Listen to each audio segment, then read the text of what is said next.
एक इन्फ्लेशन की आज अगर हम बात करें, जिस स्तर पर हम लोग चल रहे हैं अभी, एक ना धीमी गति से ना, एक वो कहते हैं ना सिनक की तरह काम करती है इन्फ्लेशन। मुझे लगता है कि ये बहुत सी चीज़ें हैं जो आपको सरकार के सामने कई बार आपको खुद से बतानी भी पड़ती हैं। आप यू कैन नॉट एक्सपेक्ट कि आपको ओवरनाइट सब कुछ हो जाएगा। आपको बताना भी पड़ेगा यहाँ पे ये त्रुटियाँ हैं और ये डिस्क्रिपेंसीज हैं। अगर हम इसको थोड़ा सा चेंज करें तो मुझे लगता है हालात उससे बेटर हो सकते हैं। आर्टिकल 370-35 से जम्मू एंड कश्मीर से हटे हुए अब 2 साल पूरे हो चुके हैं और जम्मू एंड कश्मीर ये आंकलन कर रहा है, जम्मू के लोग खासकर ये आंकलन कर रहे हैं कि जिस चीज़ के लिए उन्होंने एक लंबी लड़ाई लड़ी, चाहे वो श्यामा प्रसाद मुखर्जी से लेकर जम्मू एंड कश्मीर के कई सारे लोगों ने जो है इस पर लड़ाइयाँ लड़ी और आर्टिकल 370 के हटाने को लेकर फेवर में भी रहे, कई सारे लोग अगेंस्ट भी रहे। बट फाइनली 5 अगस्त 2019 को जब ये फैसला लिया गया तो अलग अलग मत जो है वो सामने आए और भारतीय जनता पार्टी हो जो केंद्र में सरकार बना रही जिसकी है, साथ साथ जम्मू एंड कश्मीर की एडमिनिस्ट्रेशन हो, गवर्नमेंट हो, बड़े बड़े वादे हुए। बट आज हम देख रहे हैं कहीं ना कहीं कुछ वादे पूरे हुए हैं बट आम जनता काफ़ी सफ़र कर रही है। उन सब चीज़ों पर बातचीत करेंगे और साथ ही साथ सबसे बड़ा मुद्दा जम्मू एंड कश्मीर के नहीं बट पूरे देश के सामने जो बना हुआ है इन्फ्लेशन का, यानी कि महंगाई जो तेज़ी से बढ़ती जा रही है, उसको किस तरह से बड़े कारण वो बन रहे हैं जिसकी वजह से महंगाई बढ़ रही है और किस तरह से उससे लड़ा जा सकता है, इन सारी चीज़ों पर हम बातचीत करेंगे। हमारे साथ गौरव गुप्ता जी मौजूद हैं, सोशल एक्टिविस्ट और सबसे बड़ी बात जनरल सेक्रेटरी हैं chamber of commerce and industries Jammu के, और किस तरह से इन सारी चीज़ों को देखते हैं इस पर बातचीट करेंगे। सर स्वागत है आपका द न्यूज़ नाउ। नमस्कार जी। गुरुजी, सबसे पहले 2 साल पूरे होने वाले हैं आर्टिकल 370 जम्मू एंड कश्मीर से हटे हुए। ट्रेडर्स बॉडी और इंडस्ट्रीज बॉडी के सबसे बड़ी ऑर्गेनाइजेशन होने के नाते जम्मू को रिप्रेजेंट करते हुए किस तरह से आप समझ रहे हैं आर्टिकल 370 के बाद 2 साल में क्या कुछ जम्मू ने खोया है, खासकर ट्रेडर्स कम्युनिटी ने, बिजनेस कम्युनिटी ने, और क्या कुछ पाया? देखिए रजत, जहाँ तक रही बात आर्टिकल 370 और 35A का, जब एब्रोगेशन हुआ, almost we at the right now we are at the verge of completion of 2 years। मुझे लगता है कि ये 2 साल का अगर आप लेखा जोखा अगर हम उस भाषा में बात करें तो काफ़ी उम्मीदें और काफ़ी आशाएं हमें 5 अगस्त 2019 को जब ये डिसीजन लिया गया काफ़ी उम्मीदें थी।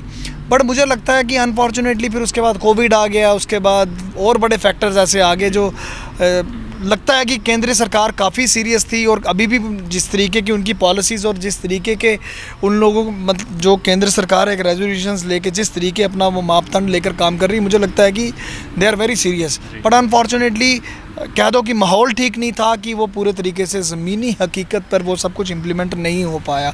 मैं ऐसा भी नहीं कहूँगा कि बिल्कुल भी कुछ नहीं हुआ, काफ़ी कुछ चेंजेस हुई, काफ़ी कुछ बदला, जम्मू कश्मीर ज़रूर बदला और इन 2 सालों में आप देख भी रहे हैं जो चेंजेस आई हैं। But unfortunately due to this COVID first wave, then again फिर 2020 निकला, उसके बाद फिर ये सेकेंड वेव आ गई अब 2021 में, तो हम लोग तो एक वी आर स्ट्रगलिंग, बस we are on the move और एंड हम लोग स्ट्रगल कर ही रहे हैं।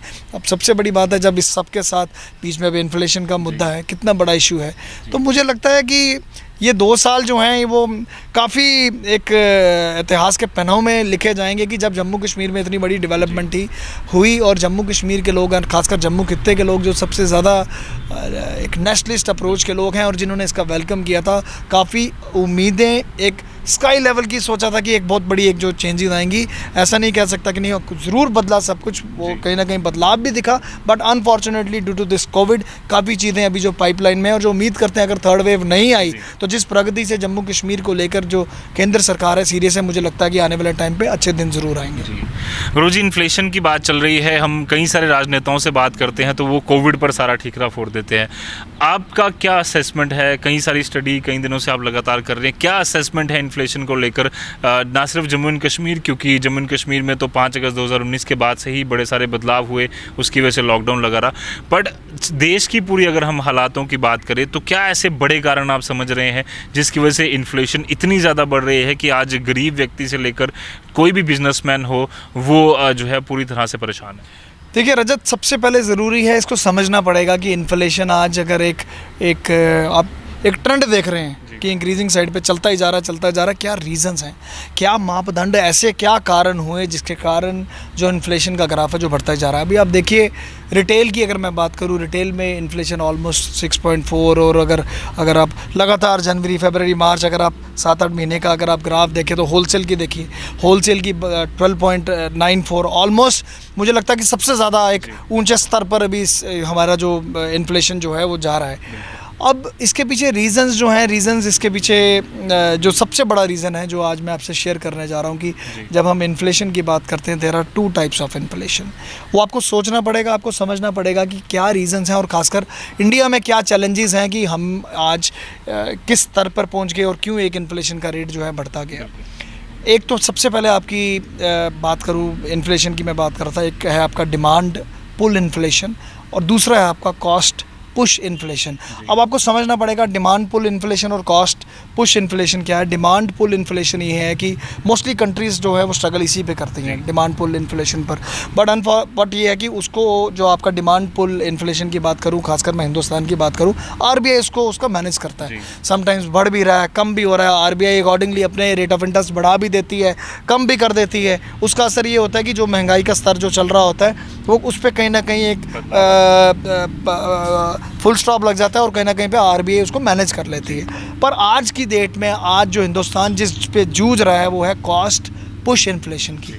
अब कॉस्ट पुश इन्फ्लेशन की जब हम बात करते हैं तो कॉस्ट पुश इन्फ्लेशन में तमाम वो कमोडिटीज़ जो कि ज़रूरी भी हैं और सडन उनका इंक्रीज़, उनका रेट बढ़ जाना वो एक बहुत बड़ा फैक्टर है कॉस्ट पुश इन्फ्लेशन की जब मैं बात करूँ। और जिस तरीके से आज हमारा हिंदुस्तान जूझ रहा है और मुझे लगता है कि एक बहुत बड़ा फैक्टर है कि आज यहाँ पर कॉस्ट पुश इन्फ्लेशन की अगर बात करें तो आज वही एक बहुत बड़ा फैक्टर है।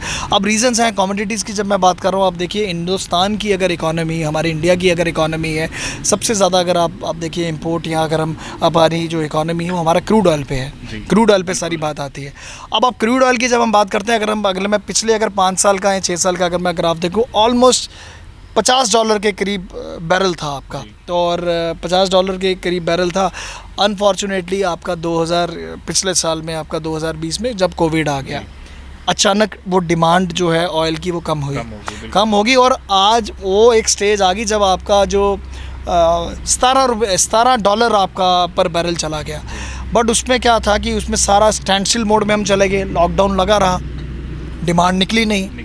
डिमांड जब नहीं निकली तो हिंदुस्तान की गवर्नमेंट और इंडिया ने पूरा, हमारी गवर्नमेंट ने ये फैसला किया कि अगर आज जो हालात हैं, जब यूज़ तो हो नहीं रहा हमारा यहाँ पर पेट्रोल डीजल, और उस समय अगर ये करने को चाहते, अगर अगस्त भी के पिछले साल की मैं बात करूं, हमारा पेट्रोल और डीजल के प्राइसेस 35 से 40 रुपए पर लीटर आ सकते थे। पर हिंदुस्तान के सामने और भी, हमारी कंट्री के सामने और भी चैलेंजेस थे कि वैक्सीन को भी लाना है, इकोनॉमी को भी बचाना है, पूरा बैलेंस करके चलना है। उसकी तहत में इन लोगों ने लास्ट ईयर जो इंडियन गवर्नमेंट ने एक्साइज ड्यूटी इस पर लगा दी।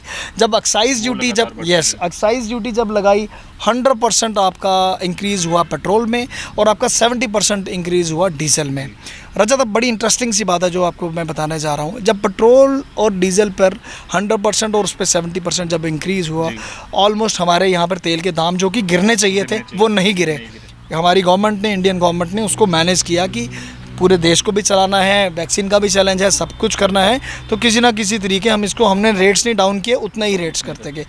बट अब हो क्या रहा है, अब क्या है कि एज ऑन टुडे आज क्रूड ऑयल के जो मैंने बताया कि जो प्राइस है वो बढ़ते जा रहे हैं और ऑलमोस्ट 72 की तरफ हम लोग बढ़ते गए। But at the same time वो जो एक्साइज का था जो था वो भी टैक्सेस वो भी सेम रहे। बोझ किस पर आया? एक आम आदमी पर बोझ आया। आज अगर हम ग्लोबली बात करें ना, अगर हम ग्लोबली बाहर के देशों से बात करें, आज इंडिया की बात करूँ, इंडिया तो इन्फ्लेशन जो रेट है वो मतलब जिस तरीके से चल रहा है वो ऑलमोस्ट ऑल टाइम हाई है इस समय। यूएस में भी इन्फ्लेशन चल रही है, आप देखिए वो भी वहाँ पर भी बढ़ता गया। पर चाइना और रशिया की बात करूँ, मुझे लगता है चाइना ने बड़ा उसको मैनेज किया और रशिया ने भी किसी स्तर पर सेम तरीके में रहा और उसको मैनेज किया। पर जबकि मैं आपके सामने बात करूँ ब्राज़ील की, ब्राज़ील में भी इन्फ्लेशन चढ़ा। अब इसके पीछे रीज़न क्या? जब पेट्रोल और डीजल के प्राइसेस बढ़े, एक्साइज ड्यूटी लगी, सब कुछ हुआ, आम आदमी की जेब पर उसका असर देखने को मिला। रजत, आज हम बात करते हैं जब पेट्रोल डीजल के प्राइसेस बढ़ते हैं, एलपीजी के प्राइसेस बढ़ते हैं, खासकर पेट्रोल डीजल की बात करूं, ट्रांसपोर्टेशन बढ़ जाता है। आप लॉजिस्टिक्स देखें, एक आम आदमी की आज जो नीड है वो है आपका फूड, शेल्टर एंड क्लॉथिंग अगर आप बात करें, कहाँ से आती है? ट्रांसपोर्टेशन से आएगी, लॉजिस्टिक कॉस्ट है, सब कुछ है। और ऑलमोस्ट अगर आप एक साल का ग्राफ देखें 25% की ग्रोथ है। आज अगर मैं बात करूँ एडिबल ऑयल्स की बात करूँ, आपके सोया ऑयल, एक साल की मैं बात करूँ, ऑलमोस्ट ऑन एन एवरेज आप देखिए 25% की ग्रोथ है। क्या उसमें आपके एडिबल्स ऑयल आ गए, आपका रिफाइंड ऑयल आ गया, उसमें आपका सोया ऑयल आ गया, मस्टर्ड ऑयल आ गया, आपका पेट्रोल आ गया, डीजल। अगर आप एवरेज एक निकालें ऑलमोस्ट 25% की ग्रोथ देखी जा रही है। बट आज सबसे ज़्यादा परेशानी की बात ये बन चुकी है कि on one side we are all struggling for the survival and revival of our businesses, but on the parallel side अगर आप if you look at the prices, जो इन्फ्लेशन है वो लगातार बढ़ता जा रहा है। आज ज़रूरत है कि हम इसको किस तरीके कंट्रोल करें, क्या सुझाव हो सकते हैं। मुझे लगता है कि इस पर एक बहुत बड़ी वही मैं आपसे पूछने वाला था। इन्फ्लेशन की वजह से हमने कई सारी प्रॉब्लम्स भी आम जनता को देखी, जिस तरह से आपने बात की। बेसिक जो नेसेसिटी है सबसे ज़्यादा उसके प्राइसेस बढ़े हैं, जिस तरह से आपने बताया। अब इन सारी चीज़ों को कंट्रोल क्यों किया जाए, क्योंकि किस तरह से किया जाए, क्योंकि अल्टीमेटली जो नुकसान है वो आम जनता झेल रही है। मैं देख रहा हूँ काफ़ी सारे रिसर्च आपने अच्छी खासी की है, पेपर भी आपने पकड़ लिया। क्या फैक्ट्स हैं या क्या ऐसी चीज़ें हैं जिनको अगर केंद्र सरकार हो या फिर जो हमारे इकोनॉमी में बैठे एक्सपर्ट्स हैं उनको अगर बताया जाए, या वो एक लॉजिकल सोल्यूशन ढूंढ रहे हैं कहीं से, तो क्या वो लॉजिकल सोल्यूशन है जिसकी वजह से इन्फ्लेशन रेट कम हो सके? देखो, लॉजिकल सोल्यूशन की अगर मैं बात करूं, आज अगर बहुत ज़रूरत है कि इन्फ्लेशन को हम किस तरीके कंट्रोल करें। रजत, जब लास्ट ईयर जब ये कोविड आया, जब डिमांड पेट्रोल डीजल की जब कम हुई, जब मैंने आपको बताया, और सडन एकदम $17 के करीब आपका बैरल भी चला गया, उस समय भी इंडियन गवर्नमेंट ने एक्साइज ड्यूटी लगाकर इसको कोशिश की कि मेंटेन करें।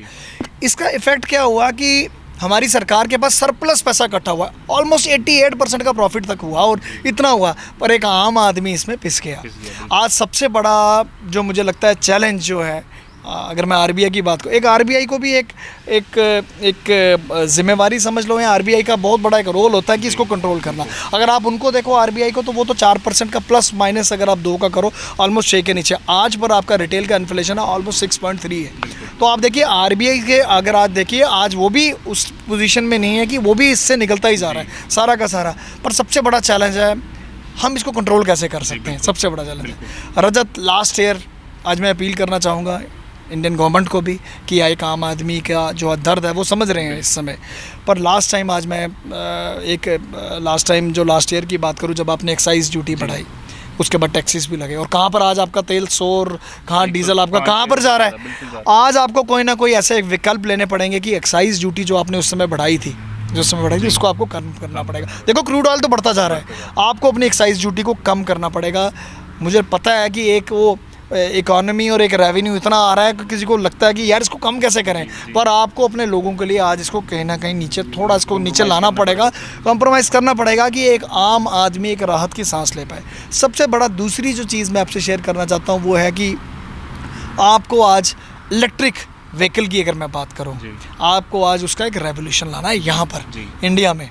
क्योंकि इंडिया की अगर मैं बात करूं, आपकी बहुत बड़ा इंपोर्ट है आपका जो क्रूड ऑयल का जो चलता है, और आपकी डिपेंडेंसी इस पर है, और हाँ, और सारी डिपेंडेंसी आपके ऊपर इस पर है। तो मुझे लगता है कि आज हमें इस विकल्प को छोड़कर आज कहीं ना कहीं एक फोकस करना चाहिए एक ईवी रेवोल्यूशन पर, जिस पे आज आप देख रहे हैं कि ओला ने भी अपनी स्कूटर, इलेक्ट्रिक स्कूटर शुरू किए हैं। इधर की बात करूँ, Hyundai ने अपनी गाड़ी की लॉन्च की। आज पूरे ऑल ओवर इंडिया में एक पूरा एक सिस्टम बन जाए जहाँ पर इनके स्टेशन, इनको चार्जिंग के स्टेशन बन जाएं, ताकि एक ऐसा रेवोल्यूशन आ जाए ताकि जो इंडिया की डिपेंडेंसी है जो क्रूड ऑयल को लेकर, वो कहीं ना कहीं एक वो उसमें टर्न हो इस साइड पर। हाँ, एक शिफ्ट दें हम इस पर कि इलेक्ट्रिक व्हीकल पे ईवी रेवोल्यूशन के करके हम बोलते हैं कि ऐसा एक रेवोल्यूशन आना, मुझे लगता है कि बहुत बड़ा इंपॉर्टेंट एक स्टेप है। एक चीज़ मैं यहाँ ज़रूर आपको पूछना चाहूँगा, क्योंकि इलेक्ट्रिकल व्हीकल्स की बात करें या स्कूटी या कोई भी चीज़, मुझे लगता है कि काफ़ी महंगी जो ट्रांसपोर्ट, अगर व्हीकल की बात करें तो वो काफ़ी ज़्यादा। क्या इसमें कोई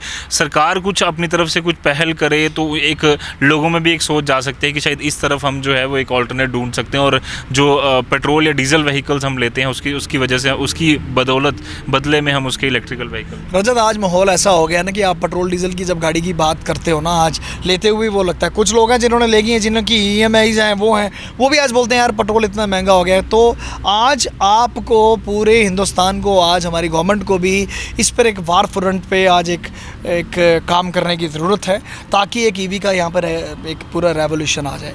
अब देखो, ये जो इन्फ्लेशन है ना रजत, बड़ी इंटरेस्टिंग सी बात बता रहा हूँ और कुछ फिगर्स हैं जो मैं कोट करूँगा। आपको पता है मैं हमेशा मैं फैक्ट्स पे बात करता हूँ। एक इन्फ्लेशन की आज अगर हम बात करें, जिस स्तर पर हम लोग चल रहे हैं अभी, एक ना धीमी गति से ना, एक वो कहते हैं ना सिनक की तरह काम करती है इन्फ्लेशन।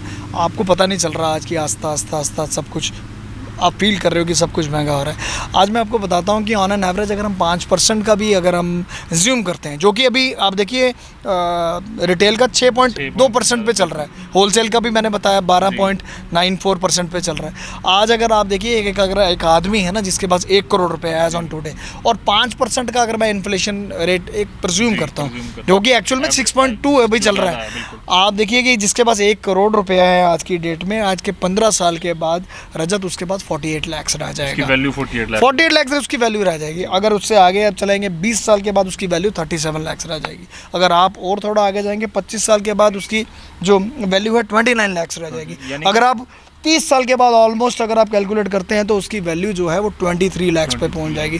तो देखिए कैसे धीमी गति से अंदर आपको खोखला, देखिए आप धीमी गति से किस तरीके से हमारे लोग जो हैं परेशान हैं और उनको पता नहीं चल रहा। मुझे लगता है कि आज इंडियन गवर्नमेंट के सामने एक बहुत बड़ा चैलेंज है कि इसको किस तरीके कंट्रोल करेंगे। एक सिर्फ यही हम कह सकते हैं कि आपके ने जो एक्साइज ड्यूटी और जो टैक्सेस लगने के बाद जो पेट्रोल इतना महंगा हुआ, आज मुझे लगता है कि काफ़ी रेवेन्यू बड़ी मात्रा में हिंदुस्तान गवर्नमेंट के पास इकट्ठा भी हुआ। ऑलमोस्ट 88% की आप अगर आप देखिए ग्रोथ हुई। पर आज आपको आम नागरिक के बारे में भी सोचना है। आपको किसी ना किसी तरीके जो एक्साइज ड्यूटी जो आपने पिछले साल अराउंड कोई जुलाई अगस्त में जो आपने इंक्रीज़ की थी, जो आपने जिसमें आपने पेट्रोल पे आपने 100% इंक्रीज़ किया था और डीजल पे 70% किया था, आज आपको उसको कम लाना पड़ेगा ताकि हमारे लोग यहाँ पर एक राहत की सांस ले पाएँ।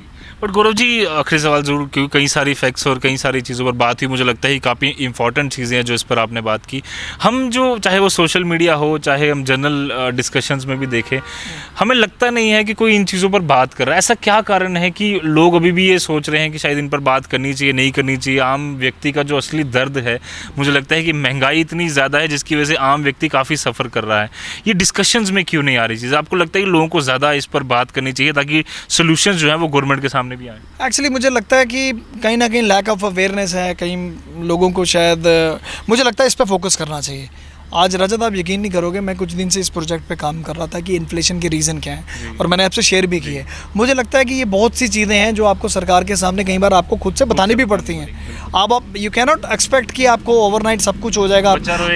आपको बताना भी पड़ेगा यहाँ पे ये त्रुटियाँ हैं और ये डिस्क्रिपेंसीज हैं। अगर हम इसको थोड़ा सा चेंज करें तो मुझे लगता है हालात उससे बेटर हो सकते हैं।